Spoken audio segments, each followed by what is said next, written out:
Assalamualaikum warahmatullahi wabarakatuh. Innal hamdalillahi nahmaduhu wa nasta'inuhu wa nastaghfiruh wa na'udzu billahi min syururi anfusina wa min sayyiati a'malina. May yahdihillahu fala mudilla lahu wa may yudlil fala hadiyalah. Ashhadu an la ilaha illallah wahdahu la syarika lah wa ashhadu anna Muhammadan abduhu wa rasuluhu la nabiyya ba'dah. Sallallahu alaihi wa ala alihi wa ashabihi wa tabi'in wa tabi'in tabi'in wa man tabi'ahum bi ihsanin ila yaumiddin. Faqad qala Allah ta'ala fi kitabihil karim, Ya ayyuhalladzina amanu taqullaha haqqa tuqatih wa la tamutunna illa wa antum muslimun, amma ba'd. Para alim ulama, para ustaz, para sesepuh, bini sepuh yang senantiasa saya hormati dan saya muliakan, bapak-bapak dan ibu-ibu jamaah Masjid An-Nur yang dirahmati Allah Subhanahu wa ta'ala. Puji syukur kita panjatkan kehadirat Allah Subhanahu wa ta'ala pada pagi hari ini. Atas pertolongan Allah Subhanahu wa ta'ala, kita bisa melaksanakan beberapa amal soleh yang semoga amal-amal soleh tersebut menjadi hujjah kita di hadapan Allah Subhanahu wa ta'ala, bahwa kita telah beriman kepadanya, bahwa kita telah mentaati perintahnya dan menjauhi larangannya. Dan semoga amal-amal soleh tersebut diterima oleh Allah Subhanahu wa ta'ala, dan semoga Allah berikan keistiqomahan di atas hidayah, di atas ketaatan kepada Allah Subhanahu wa ta'ala. Bapak ibu saudara-saudari yang dimuliakan Allah Subhanahu wa ta'ala, kita lanjutkan kajian kitab Ad-Da'u wad-Dawa karya Imam Ibnul Qayyim Al-Jauziyah rahimahullahu ta'ala. Masih pada bab tentang dararuz dzunubi wal ma'asi, dampak buruk atau dampak negatif dari dosa-dosa dan maksiat-maksiat. Pada pertemuan yang lalu kita diajak untuk merenung bahwasannya berbagai macam bencana dan kebinasaan yang pernah menimpa manusia disebabkan karena perbuatan dosa dan maksiat mereka. Termasuk kedua orang tua kita, Nabi Adam dan Ibu Hawa, diturunkan dari surga, tempat yang penuh kenikmatan, tempat yang penuh dengan kebahagiaan. Kemudian karena perbuatan dosa keduanya dipindahkan ke bumi, ke dunia ini, di tempat yang penuh dengan musibah-musibah dan ujian-ujian. Begitu pula iblis yang tadinya berada di kerajaan langit, namun karena dia membangkang kepada Allah Subhanahu wa ta'ala, dia menyombongkan dirinya, maka dengan sebab dosa tersebut maka dia diusir dari kerajaan langit, dan dia menjadi makhluk yang mendapatkan laknat yang sebelumnya mendapatkan rahmat dari Allah Subhanahu wa ta'ala. Begitu pula kaum Nabi Nuh yang tidak beriman kepada beliau dan kepada Allah Subhanahu wa ta'ala, ditenggelamkan dengan banjir bandang yang tingginya melebihi gunung yang paling tinggi saat itu. Kemudian juga Allah mengirimkan angin yang sangat kencang dan berhawa dingin selama 8 hari 7 malam kepada kaum Ad, yang akhirnya Allah Subhanahu wa ta'ala membinasakan mereka sehingga mereka seperti puing-puing atau seperti setumpuk pohon kurma yang lapuk. Dan juga Allah Subhanahu wa ta'ala mengirimkan petir yang menyambar-nyambar dan membinasakan penduduk Tsamud karena dosa-dosa mereka kepada Allah Subhanahu wa ta'ala. Kemudian juga Allah Subhanahu wa ta'ala menurunkan dataran atau merendahkan dari dataran sekitarnya, kemudian menghujani dengan hujan batu kepada kaum Lut yang telah melakukan dosa, terutama selain mereka tidak beriman kepada Nabi Lut, mereka juga melakukan kemaksiatan yang sangat besar, yaitu melakukan homoseksual. Kemudian juga bagaimana Allah Subhanahu wa taala telah menenggelamkan Firaun dan para pendukungnya di Lautan Merah karena dosa dia kepada Allah Subhanahu wa taala. Dan juga Allah telah membinasakan Qarun, menenggelamkannya ke dalam bumi bersama harta yang dia kumpulkan. Kemudian juga Bapak Ibu jamaah sekalian, termasuk di sini dijelaskan yaitu Allah timpakan kebinasaan dan musibah kepada Bani Israel ketika mereka meninggalkan syariat Allah Subhanahu wa taala, ketika mereka meninggalkan hukum-hukum Allah Subhanahu wa taala, mereka penuhi dengan kemaksiatan dan dosa, maka Allah memberikan bencana kepada Bani Israel. Salah satunya adalah bencana ketika mereka ditaklukkan oleh bangsa lain. Kita mengenal seorang nama seorang raja, Nebukadnezar, yang telah menyerang dan menguasai Bani Israel, di mana mereka melakukan pembunuhan terhadap anak-anak kecil bahkan wanita dan menguasai Bani Israel. Maka semua ini dilakukan atau disebabkan karena dosa-dosa mereka kepada Allah Subhanahu wa taala. Kemudian Bapak Ibu jamaah sekalian, kita lanjutkan beberapa hadis yang menjadi nasihat dan pengingat bagi kita semuanya, agar kita benar-benar hati-hati jangan sampai menentang aturan Allah Subhanahu wa taala, melakukan dosa-dosa dan maksiat. Bahkan juga peringatan dalam hadis-hadis Nabi tentang bahaya ketika kita mendiamkan kemungkaran. Bukan hanya kita sendiri yang melakukannya, bisa jadi kita terhindar dari perbuatan dosa dan maksiat, tapi membiarkan orang lain bergelimang dalam dosa dan maksiat, maka kita pun akan kena imbasnya. Dalam hadis yang diriwayatkan Imam Ahmad, beliau mengatakan, haddatsana Al-Walid bin Muslim, haddatsana Safwan bin Amr, haddatsani Abdurrahman ibnu Jubair bin Nufair an abihi. Dari Abdurrahman ibnu Jubair ibnu Nufair dari bapaknya. Lama futihat Kibros fauqa baina ahliha, farraqa baina ahliha, fabaka ba'duhum ila ba'd. Fara'aitu Aba Darda jalisan wahdahu yabki, fakultu ya Aba Darda ma yabkika fi yaumin a'azzallahu fihi al-Islam wa ahlu. Jadi hadis ini diriwayatkan dari Abdurrahman bin Jubair bin Nufair dari ayahnya, yaitu dari Jubair. Kata beliau, saya melihat pada peristiwa penaklukan Siprus oleh kaum muslimin, di mana penduduknya mereka menangis karena mereka kalah dalam peperangan melawan kaum muslimin.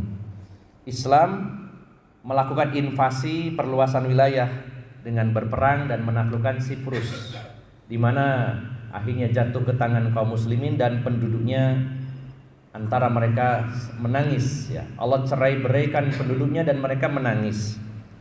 Namun pada saat kejadian itu, yaitu kaum muslimin memenangkan peperangan, maka Jubair ini melihat Abu Darda terduduk, dia duduk sendirian dan menangis. Jadi pada peristiwa ini, penaklukan ini di zaman para sahabat Nabi SAW, di mana Abu Darda pun ikut terlibat dan bergabung dengan pasukan Islam menaklukkan Siprus. Namun Jubair menyaksikan Abu Darda duduk sendirian dalam keadaan menangis.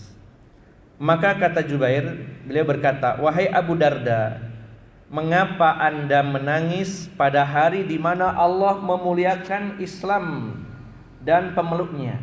Bukankah hari ini hari bahagia, Islam diberi kemenangan, menaklukkan negeri yaitu Siprus?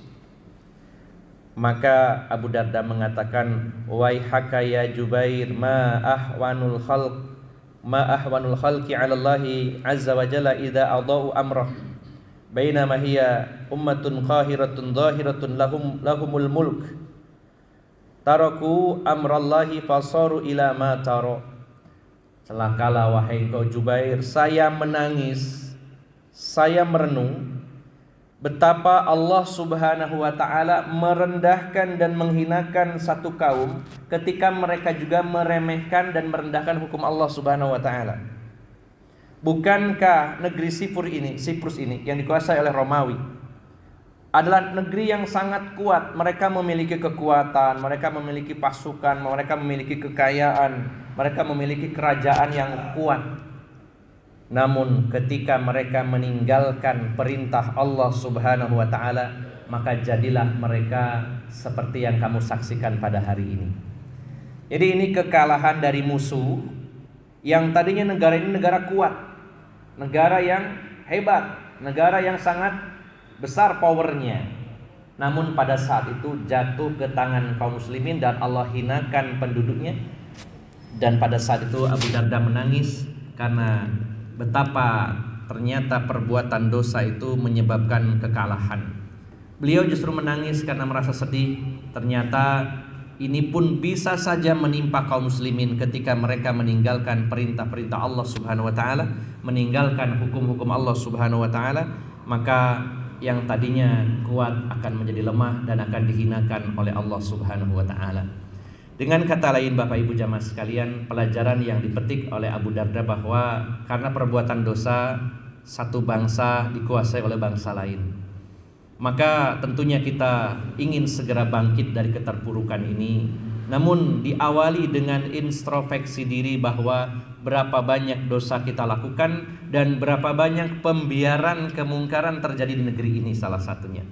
Maka itulah yang sebenarnya menyebabkan kerendahan dan kehinaan dari Allah Subhanahu wa taala, dan kita harus bangkit. Bapak Ibu jamaah sekalian yang dimuliakan Allah Subhanahu wa taala, kurang lebih 2 hari yang lalu saya meminta nasihat kepada salah satu guru saya.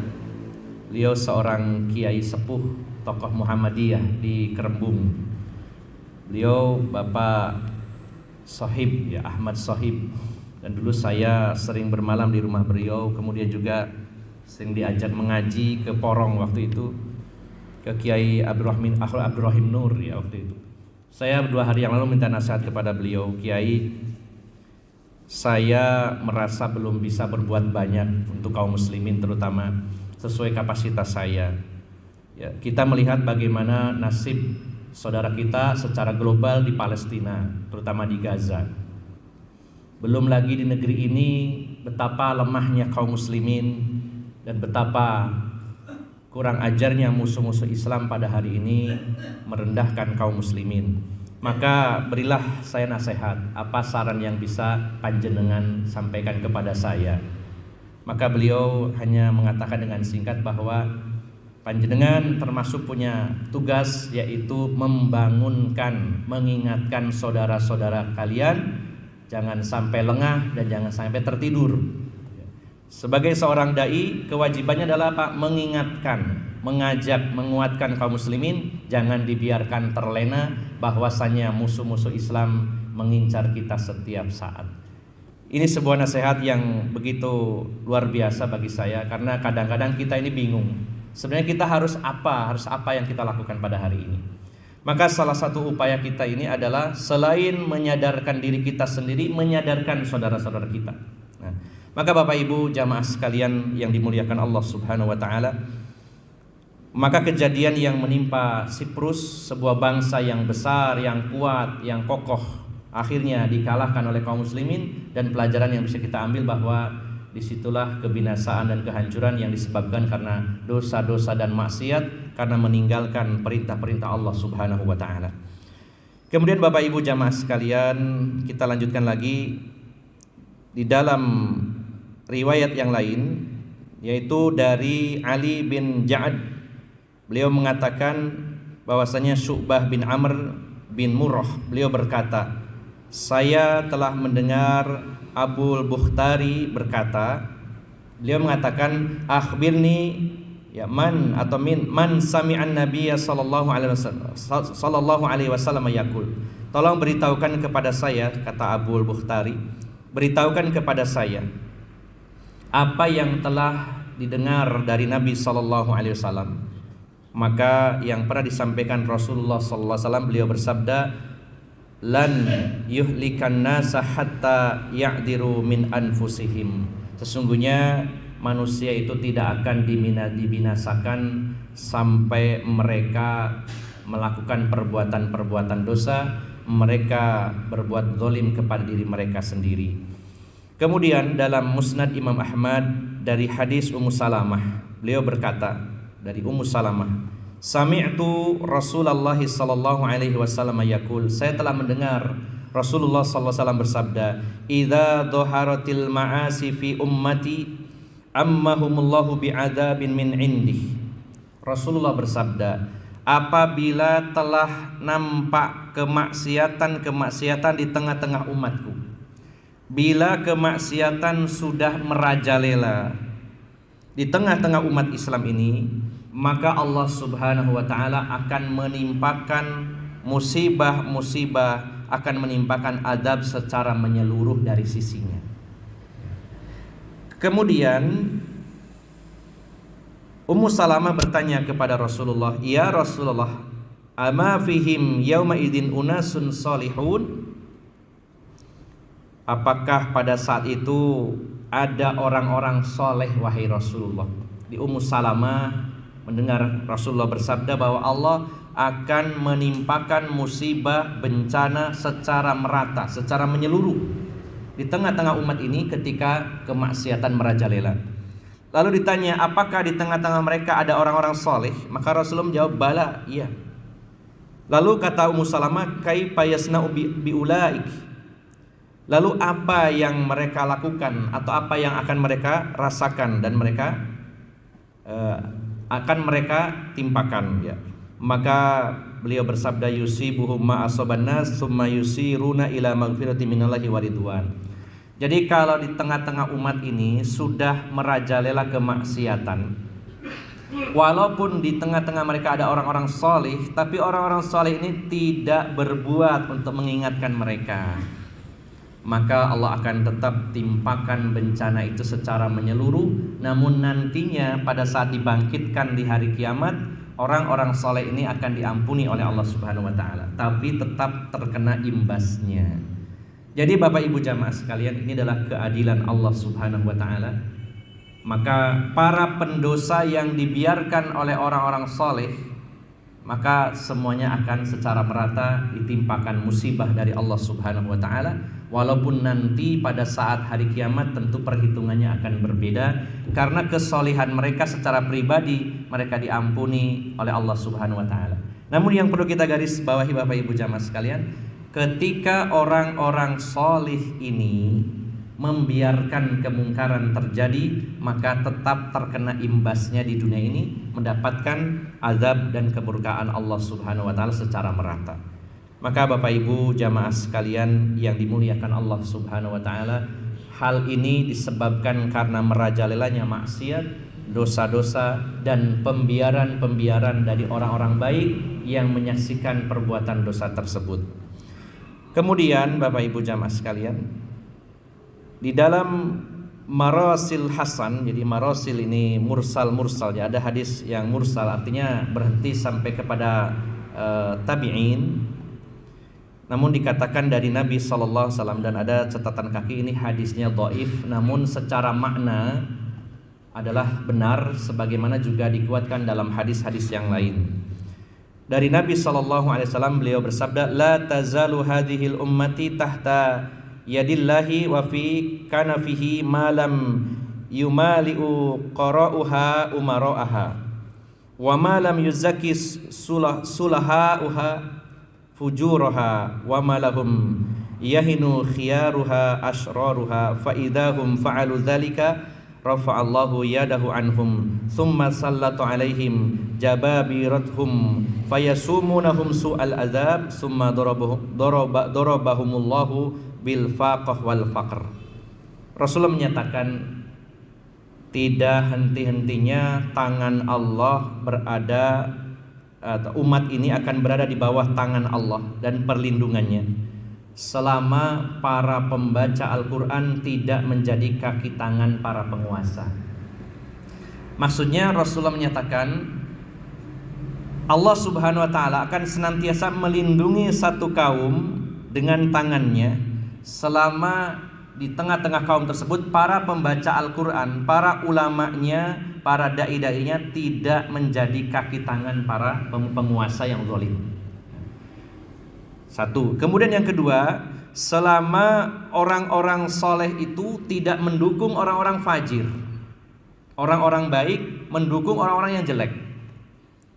Dan juga selama orang-orang yang baik tidak merendahkan orang-orang buruk, maka jika mereka sudah tidak atau sudah melakukan itu semua, artinya para ulamanya sudah menjadi penjilat para penguasa yang zalim, para ulamanya sudah menjadi kaki tangan para penguasa yang zalim, kemudian orang-orang solehnya justru mendukung orang-orang jelek, kemudian juga orang-orang terbaiknya tidak merendahkan orang-orang yang jelek, maka saat itulah Allah akan mengangkat tangannya dari mereka, kemudian mereka akan ditimpakan musibah yang sangat buruk, dan itu bisa berupa kefakiran dan kemiskinan di antaranya. Maka Bapak Ibu jamaah sekalian, fenomena seperti ini memang kerap terjadi, di mana sebagian besar dari para pembaca Al-Quran, para ulama, kemudian juga para dai-dai yang justru mereka menjadi kaki tangan para penguasa zalim. Kemudian juga orang-orang solehnya malah mendukung orang-orang yang buruk, ya. Karena takutnya dengan ancaman, tekanan, dan mungkin takut kehilangan dunia, maka justru orang-orang baik malah mendukung orang-orang yang jelek. Dan ini sebuah tantangan Bapak Ibu jamaah sekalian. Pada hari ini kita harus komit untuk mendukung orang-orang yang baik, jangan terbawa arus mendukung orang-orang yang buruk, karena itu ada pertanggungjawaban di hadapan Allah di akhirat. Dan di dunia Rasulullah menyatakan selama mereka itu tidak menjadi kaki tangan penguasa zalim, selama orang solehnya tidak mendukung orang-orang yang buruk, selama orang-orang baiknya tidak memuliakan orang-orang jelek di antara mereka, maka selama itu pula Allah akan melindungi kaum tersebut dengan tangannya. Namun jika semua itu ditinggalkan, maka Allah akan mengangkat tangannya dan ditimpakan kepada mereka seburuk-buruk azab, dan termasuk di dalamnya adalah bil faqah wal faqri, yaitu dengan kemiskinan dan kefakiran. Maka kembali lagi Bapak Ibu jamaah sekalian, bahwa penyebabnya adalah dosa dan juga pembiaran terhadap perbuatan-perbuatan dosa di sekitar kita. Kemudian kita tambahkan lagi, di dalam Musnad Imam Ahmad dari hadis Sauban, beliau berkata, qala Rasulullah sallallahu alaihi wasallam, bersabda Rasulullah sallallahu alaihi wasallam, innar rajula la yuhramu rizqa bidzambi yusibu. Sesungguhnya seseorang diharamkan mendapatkan rezeki karena sebab dosa-dosa yang dia lakukan. Artinya Bapak Ibu jamaah sekalian, memang rezeki itu adalah pemberian dari Allah Subhanahu wa taala. Allah berikan kepada siapapun, baik yang dicintai oleh Allah maupun yang dibenci oleh Allah Subhanahu wa ta'ala. Namun di sisi lain, Allah akan menyempitkan rezeki seseorang karena sebab dosa-dosanya. Artinya tetap ada kaitan antara perbuatan baik dan perbuatan buruk. Perbuatan-perbuatan dosa akan menjadi sebab seretnya rezeki. Karena kita juga tahu bahwa di sisi lain, ketika seseorang itu bertakwa kepada Allah Subhanahu wa ta'ala, Allah akan memberikan rezeki dengan cara yang baik, yaitu dengan cara yang tidak disangka-sangka, dan juga Allah akan berikan jalan keluar kepadanya. Artinya kalau orang takwa dapat kemudahan, maka lawan dari orang bertakwa, ahli maksiat, juga akan mendapatkan kesempitan-kesempitan dan kesulitan-kesulitan dari Allah Subhanahu wa ta'ala. Dan satu lagi Bapak Ibu jamaah sekalian, yaitu hadis tentang penyakit wahan yang sudah sangat kita kenal, yaitu hubbud dunya wa karahiyatul maut, cinta dunia dan takut dengan kematian. Maka ini merupakan dosa, dan dari dosa tersebut maka akibatnya adalah kaum muslimin akan dikepung dari segala penjuru, sebagaimana orang-orang berkumpul mengeroyok makanan, yaitu di meja makan. Maka kondisi ini disebabkan karena perbuatan dosa kaum muslimin, yaitu tertimpa dan terjangkit penyakit wahan, yaitu hubbud dunya wa karahiyatul maut. Bapak Ibu jamaah sekalian yang dimuliakan Allah Subhanahu wa taala, inilah beberapa hadis yang menjadi pelajaran dan nasihat bagi kita semuanya, bahwa kekalahan, kehinaan, kebinasaan dan musibah-musibah itu disebabkan karena perbuatan dosa dan maksiat, termasuk juga karena adanya pembiaran dari orang-orang yang baik, dari orang-orang yang soleh terhadap dosa-dosa, kemungkaran-kemungkaran dan maksiat-maksiat yang ada di sekitarnya. Maka Bapak Ibu jamaah sekalian, setiap ada kemungkaran dan ada penentangan terhadap hukum-hukum Allah Subhanahu wa taala, kita benar-benar harus bergerak dan berjuang menyampaikan kebenaran, mencegah kemungkaran sesuai dengan kemampuan kita masing-masing. Terkadang musuh-musuh Islam melakukan tes kepada kaum muslimin, apakah kaum muslimin ini saat ini masih peduli atau tidak. Sebagai contoh, bagaimana ketika dites kaum muslimin dengan adanya rumor atau isu bahwa pasukan pengibar bendera pusaka ini harus melepas jilbab. Ini sebuah tes kepada kita, apakah kita akan diam atau kita menyampaikan dan menyuarakan kebenaran sebagai kaum muslimin. Maka mudah-mudahan Allah Subhanahu wa taala memberikan keistiqomahan kita di atas kebenaran. Kemudian semoga Allah memberikan keteguhan memegang agama ini, dan termasuk kita memohon kepada Allah Subhanahu wa taala diberi keberanian, ketegasan untuk selalu mengingatkan penyimpangan-penyimpangan dan maksiat serta kemungkaran yang terjadi di sekitar kita. Semoga Allah senantiasa menolong kita dan kaum muslimin, dan semoga Allah jauhkan setiap bala dan musibah untuk kita kaum muslimin, khususnya di negeri kita yang kita cintai ini. Demikian Bapak Ibu jamaah sekalian, semoga bermanfaat. Mohon maaf atas segala kekurangan. Billahi taufiq wal hidayah. Assalamualaikum warahmatullahi wabarakatuh.